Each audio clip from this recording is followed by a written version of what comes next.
दूध दही का खाना ये है हमारा हरियाणा। हरियाणा उत्तर भारत का एक राज्य है जो जाट लैंड के नाम से भी मशहूर है। हरियाणा देश के सबसे अमीर राज्यों में से एक है और यह अपनी एग्रीकल्चरल लैंड के लिए जाना जाता है, जिसकी वजह से यह देश के largest food grain production states में छठे नंबर पर आता है।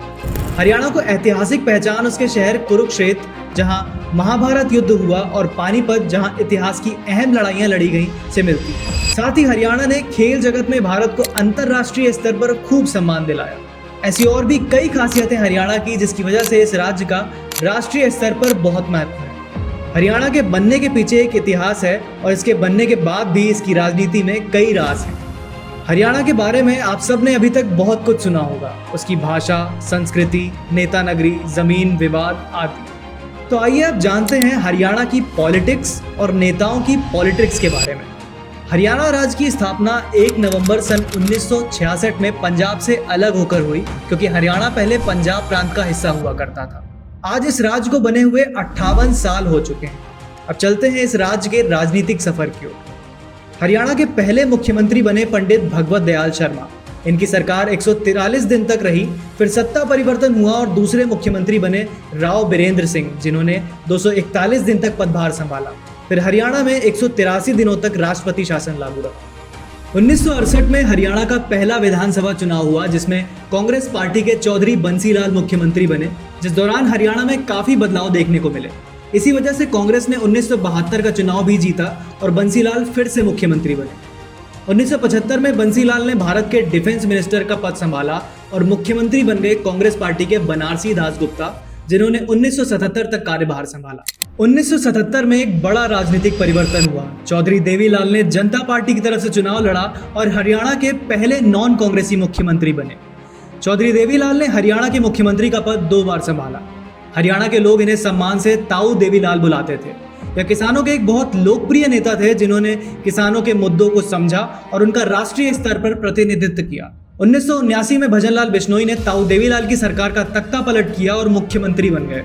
वह 1986 तक पद पर बने रहे, पर पंजाब अकॉर्ड विवाद के चलते उन्हें बीच में इस्तीफा देना पड़ा और बंसीलाल को फिर से कांग्रेस ने सीएम बनाया। 1987 में हरियाणा की पॉलिटिक्स में नए राजनीतिक समीकरण बने और ताऊ देवीलाल ने भाजपा के साथ गठबंधन की सरकार बनाई और उन्हें पहली बार पूर्ण बहुमत मिला। 1989 में ताऊ देवीलाल ने राष्ट्रीय राजनीति की ओर रुख किया और वो देश के उप प्रधानमंत्री बने।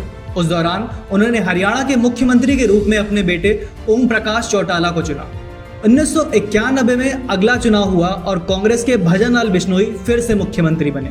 हालांकि 1996 में उन्होंने अपनी अलग पार्टी बना ली और कांग्रेस से अलग होकर बीजेपी के साथ गठबंधन किया और शराबबंदी को मुख्य मुद्दा बनाकर जनता से हरियाणा की प्रगति के लिए वोट मांगे और उन्हें जीत भी हासिल हुई। पर दिलचस्पी की बात यह रही कि इसी मुद्दे ने उनकी सरकार 3 साल के अंदर ही गिरा दी। 1999 में हरियाणा की जनता ने ओम प्रकाश चौटाला को मुख्यमंत्री के रूप में चुना।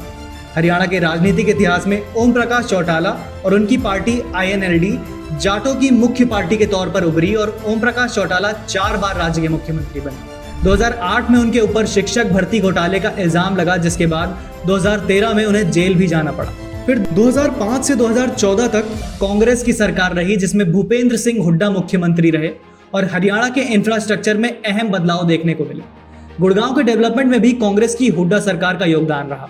2014 चुनाव में बीजेपी ने नॉन जाट पॉलिटिक्स को तवज्जो देते हुए मनोहर लाल खट्टर को सीएम बनाया, जिन्होंने अपनी कार्य प्रणाली से 2 बार विधानसभा चुनाव जीता। मार्च 2024 में उन्होंने इस्तीफा दे दिया और नायाब सिंह सैनी अब मौजूदा मुख्यमंत्री हैं। हरियाणा ने मुख्यमंत्री के रूप में कई राजनेताओं को देखा, जिस कारण यह राज्य राष्ट्रीय राजनीति का हिस्सा बना। हरियाणा के चुनावी मैदान में कांग्रेस, भाजपा, इंडियन नेशनल लोक दल के बीच ही सत्ता को लेकर राजनीतिक संघर्ष जारी रहा। तो वहीं 1996 में भजनलाल ने कांग्रेस से अलग होकर एक नई राजनीतिक पार्टी हरियाणा विकास पार्टी को इस राजनीतिक रण में उतारा। 2018 में जननायक जनता पार्टी के नाम से ताऊ देवीलाल के परपोते दुष्यंत सिंह चौटाला ने एक और पार्टी को इस रेस में शामिल किया। तो कुल मिला के हरियाणा की राजनीति में अभी तक इन्हीं पार्टियों का ही बोलबाला रहा है। कभी गठबंधन से सरकार बनी तो कभी अकेले। नेताओं की पॉलिटिक्स के हिसाब से पार्टियों का गठबंधन होता आया है। कांग्रेस अभी तक जाट पॉलिटिक्स करती आई है।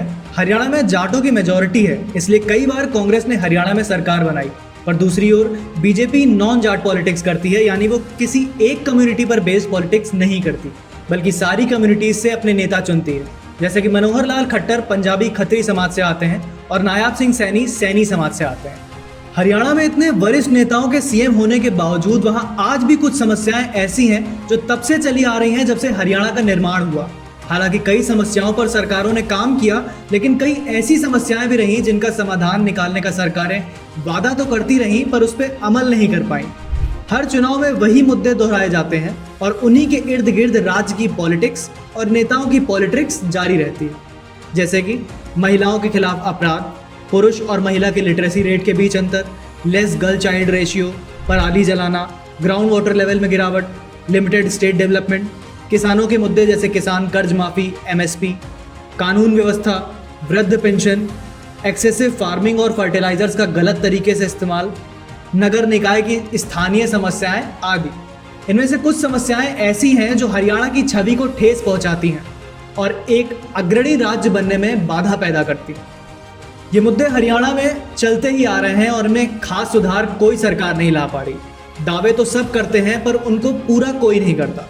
तो इस बार ये है सवाल कि आखिर ये समस्याएं और कितने साल। हर बार जब चुनाव होता है तो सरकारें वादा करती हैं कि इस बार सारी समस्याएं जड़ से खत्म कर देंगी, पर अगले चुनाव में फिर से वही समस्याएं चुनाव का मुद्दा बनी रहती हैं। जनता बस इंतजार करती रह जाती है कि उनकी समस्याओं का समाधान कब होगा। हरियाणा में अगले चुनाव 5 अक्टूबर को होने वाले हैं। अब देखते हैं इस बार किस राजनीतिक पार्टी की सरकार बनती है और राजनेताओं की पॉलिटिक्स हरियाणा के विकास में क्या बदलाव लाती है। जुड़े रहें फैला न्यूज़ के साथ। शुक्रिया आपका।